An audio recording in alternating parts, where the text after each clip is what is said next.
Woke. Okay, now that out of the way, let's get on with the review.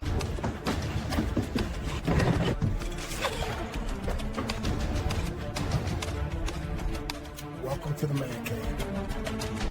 Hey everyone, this is my review of Starfleet Academy, the latest show from Paramount in the Star Trek universe, and I've watched the entire season. I've been struggling to try to do a capture of the series, but there's just so much to talk about that I'm going to kind of condense it to some impressions and views. Realistically, I'm going to just assume that people have already seen this or seen Star Trek or familiar with Star Trek. If you haven't seen it, I'm going to speak about it in terms that I assuming you're a fan, this is not your introduction to Star Trek. As I said, I watched the whole series. I'm not some guy who just, well, this is what I heard somebody else say, or this is what everyone else is saying on the internet, so it must be true because I think everything is woke, woke, woke, woke, woke, woke.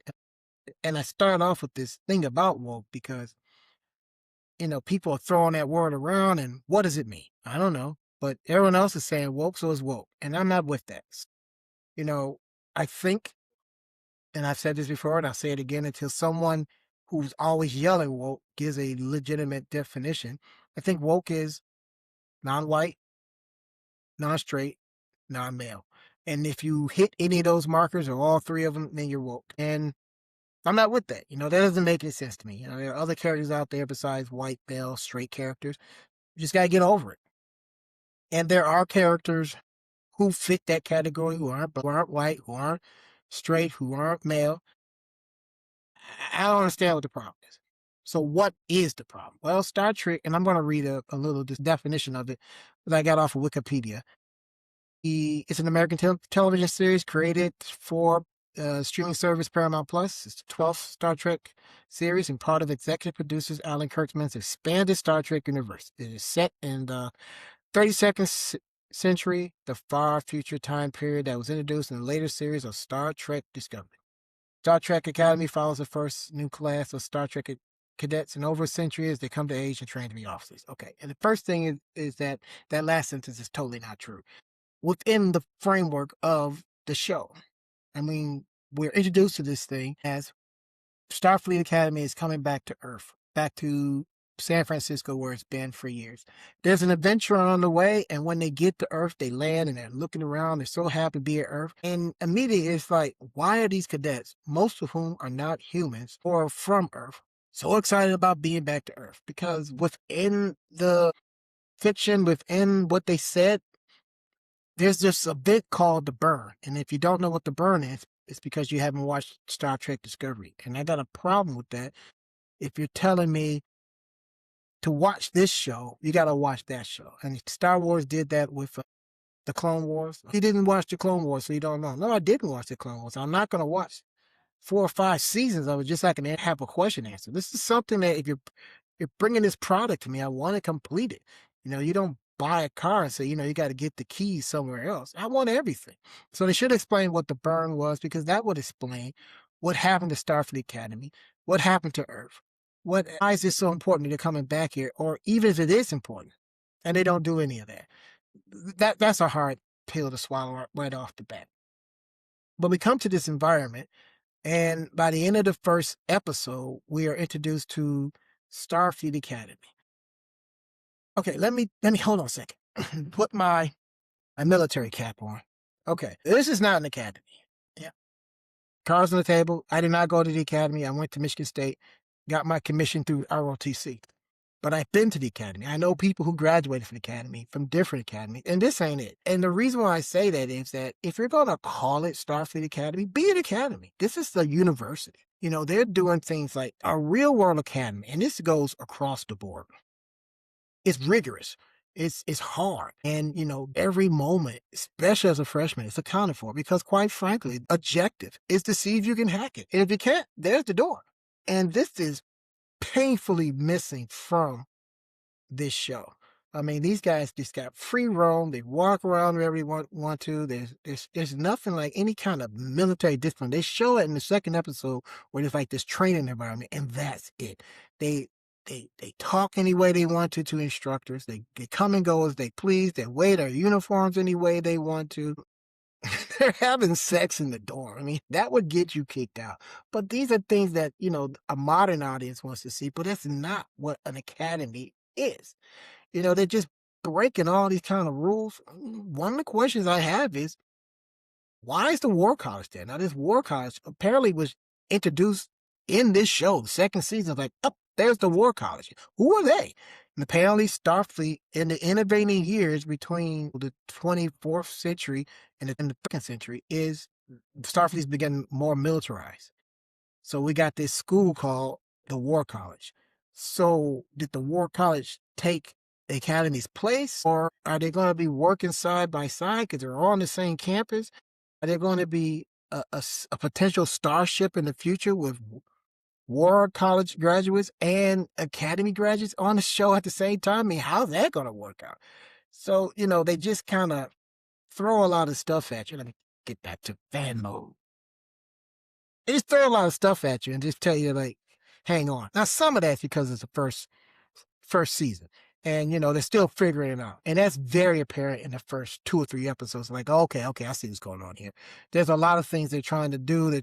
They're trying to create a world, and they're trying to do things that completely surrounds the Academy, even though it's not necessarily appropriate. Like in the second season, the rulers of Bajor, I'm sorry if I mispronounced that, come to the Starfleet Academy to petition re-entering the Federation. Why would they come to the Academy? Where's the president? So, and I get it. This is the show, and this is the universe we work in. It doesn't necessarily make sense, but kind of work with it. And I'm willing to work with them. But it's just too much stuff like that.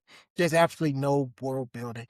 There's no kind of explanation of what the burn is and all that kind of stuff. I mean, what happens to the Federation? Are they a major power? And if they're not, what's the relationship with the Klingons and the Ferengi and Romulans? I mean, just we'll figure it out later. The characters themselves are just really kind of one-dimensional, and I could talk about that forever. But my biggest problem is the officers are really acting like they're friends. And maybe I just have to get over this whole thing that they're not an academy as we know them, which I think is a flaw in the show, not me, but they lean too much in being their friends. The cadets do something wrong, and the reaction is kind of like, oh, well, shucks. There's no kind of like, hey, that was a major breach. You're out of here. Captain Aki, who is Holly Hunter's character, who's the chancellor and the commander of the ship that they use called the Athena. Which another problem is the campus, the Athena, or the Athena party campus. I mean, whatever. Why is she walking around with no shoes on? Why is she lounging in her chair? I mean, she is the model the cadets are supposed to follow. The Starfleet's about exploration. Yeah, but, almost every episode, someone pulls a phaser. So you got to be a little toughness, too. And she's not exhibiting that. And, so I can admire a balance, but she's being too much of this touchy-feely, everyone's kumbaya and everything. I mean, sometimes literally. We get our gay Klingon. Okay, I mean, but why is he so divorced from being a Klingon? Why isn't he a warrior? Why is he scared to speak in public? I mean, there's an episode where he literally, you know, has a nervous breakdown because he has to give a speech in public. I mean, why? We take away all things Klingon and say, here's our modern Klingon. And you don't expect fans to react to that. I mean, there's just too many things that are just pushed in your face that are not what Star Trek usually is. That didn't make any sense. That was a perfect opportunity to expand the show, to show some more world building, that they're in their quarters and they're having this conversation instead of in front of a cadet who is literally rolling his eyes because he's embarrassed that his two instructors are fighting about their dinner. I mean, nothing made any sense. The only bright spots of the show was the performance in Commander Reno and News Braca. I think that's her name. A villain of the show. They are at least entertaining to watch. I liked Reno in Discovery. She's just really kind of like, whatever, dude. I'm doing my things. You guys do whatever. She's the only good thing about the show besides Braca, who comes in once in a while and he just eats up the scenery. There's no scenery that he will not consume. He is just wacky. And, at least he's entertaining to watch. Man, I thought about break it down each episode, but it would take me forever. I already mentioned the Klingon and his whole thing about the fate of the Klingons is told from his point of view, what happened to his particular family. And apparently during the burn, which we still don't know what exactly it is, the Klingons' homeworld was lost. And so he's off. They're bouncing from planet to planet, just trying to survive. And this is when he decided he's not going to be a warrior and he wants to be in Starfleet for reasons. This is their culture. And you just strip them from that because, we be good. Like, why would a Klingon want to be like the Starfleet? He's surrounded by Klingons. Why is he modeling that behavior? There's an episode about Sam, who is an emissary from a holographic society. And for order for her to learn about humans, they made her 17 with no background or anything, and she's just dumped in this world. It's just like, go for it, kid.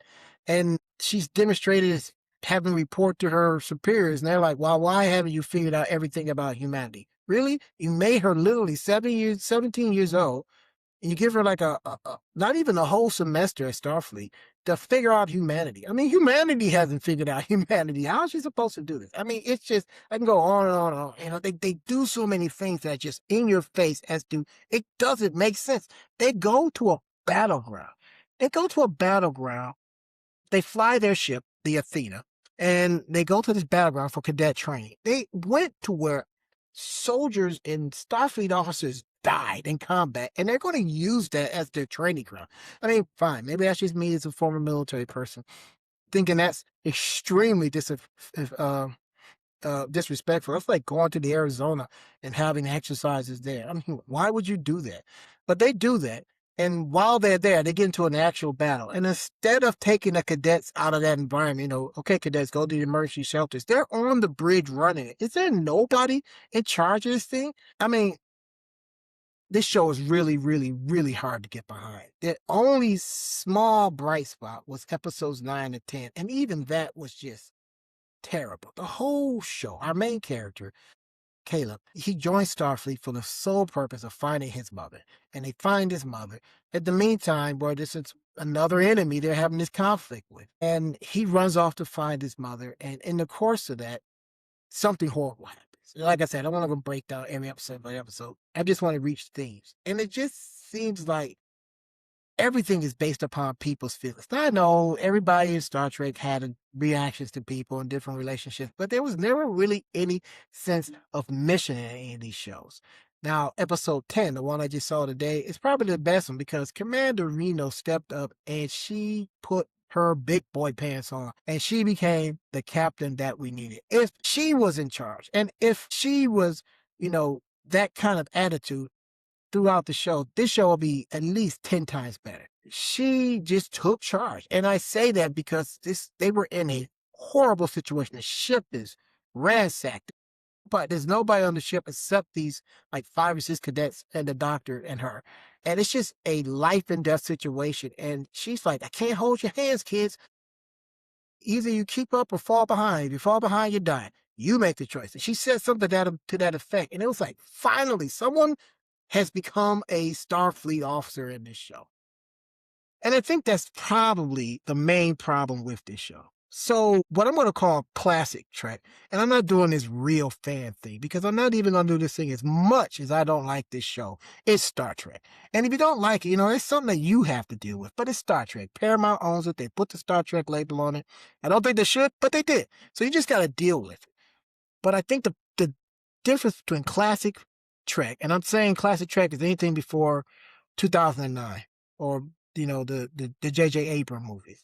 And everything after that, I'm going to call new Trek. Not real or fake, woke or not woke, classic and new. And I think the thing about classic Trek is that the characters in classic Trek were definitely separated from us. Okay? They were a different kind of person. They lived in a world of, there's no war, there's no racism, there's no hunger. And they strive for something greater. And we look at them, whether intentionally or individually or idealized, we look at them as something to work towards. We need to be in a world where there is no racism, no ageism, no death, no poverty, no money. Everyone gets what they need. It's a utopian society. And that is something that we kind of look at and go, gosh, wouldn't it be great if we were like this? Wouldn't it be great if we had that kind of world? They are separate from us. Starfleet Academy is us. These guys talk like millennials. They act like millennials. There is a lot of profanity. And it doesn't bother me. It's just inappropriate, you know? They're bros and all this kind of stuff. A dude and, dick. And it just, this, why are you talking like this? They walk around with their hands in their pocket all the time. Uniforms unzipped. I mean, everybody is just a bro. And that is appealing to this modern audience because they are reflecting them. I would love to hang out with these guys, and then that's the reaction to people who love this show. Oh man, she's so fire, and I love her, and look at her hair and that kind of stuff. But these guys, they have no conflict, no challenges. Caleb is a Gary Stu. He can do anything. He introduced to us as a master hacker, and that's because he had to survive. He lived on his own. His mother was taken away from him, which is a major theme for him in the show. And he just, he can hack in anything. The fact that he's never seen some of his equipment is not a problem, it's just he can hack anything. And that's something like, okay, fine, whatever. But not only that, he can climb a rope better than anybody. He's physically more fit than everybody. He walks into debate and it can out-debate anybody. Now, this is a guy who has lived by himself. One of the key things about debate is the ability to interact with other people, and he doesn't have that, but he is the best debater ever. I gotta be careful how to say debater. He is just light years above everybody. He can do anything. It's boring because he can do whatever. He literally tells Commander Reno, there's nothing you can tell me about temporal mechanics. Commander Reno has literally time traveled. I mean, I think she might know a little bit more. And this people just gush love on him. Sam, who is she is just bubbly and lively and just so goofy. And oh my gosh, I just love her. And it's just like, there's no depth to her. I thought Genesis was a character I would really like, but then she turns into I'm sad because everyone wants me to be like my daddy, who's an admiral. I'm like, girl, you better pick them admiral points and do what you want to. It's really hard for fans who, after 50 years, have seen this kind of behavior where Starfleet officers stand for something, mean something, looking towards something better than us, basically. And then get these guys who are us. And so you want me to, to feel their pain. And this is just 91210 in outer space. And that's fine. But that's going to be a huge stumbling block. So none of this matters because the bottom line is that will Paramount continue this? Now, I've heard so many different stories. The one thing is that Paramount has already shot season 2, so it's coming. Maybe, I don't know. But what happens after that? Alec Kirkman, which a lot of classic fans don't like. I don't like him. His handling of Star Trek to me has been pretty poor. His contract is over. That's going to change the way Star Trek looks. The point I'm trying to make is that, we can be all mad in our feelings or we can love this show, but the only thing that's going to matter is this making Paramount some money? Are people tuning in every week? And man, from what I've seen, they're not. They're not in the top 10 Nelson rating. So, you can get in your feelings about what I'm saying and be mad at me because I'm this, I'm that. I'm not dissing it because I don't like it because it's woke and, gay and this, that, and the other. If you're going to give me this stuff, then make it make sense. You just can't throw it at me and be like, he's a gay Klingon, and that's it. I need more, Like I said, Reno, I get she's gay, but she's the coolest character on the show. So that's not it. So you can get mad at me if you want to, but the point is this the future of Star Trek? And man, I sincerely hope not. And it doesn't look like it is. I know there's a lot of active fans on social media who are yelling and talking about this is it, but man, I don't know.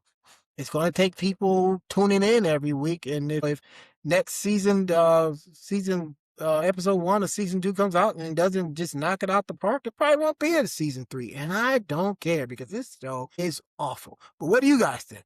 Comment below. I'd love to hear what you have to say about it.